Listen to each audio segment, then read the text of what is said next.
Kakandak tayo ngayon ng greasing. Kasama ko yung veteranong AB namin. Mag-greasing tayo sa mga grab 1 to 4. Apat na grab yan. Doon finish na kami sa 1, 2, and then number 3, and then the last is 4. And degrasa ang gamit namin, ere at saka machine grease, machine greasing. Lahat ng nipple na yan lalagyan namin yan. Then also sa taas yan, greasing tayo, grab greasing.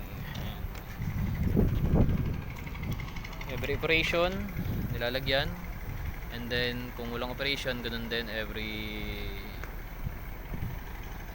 twice or thrice a month pag walang operation. Pero pag may operation, everyday yan nilalagyan siya. Grab ng crane.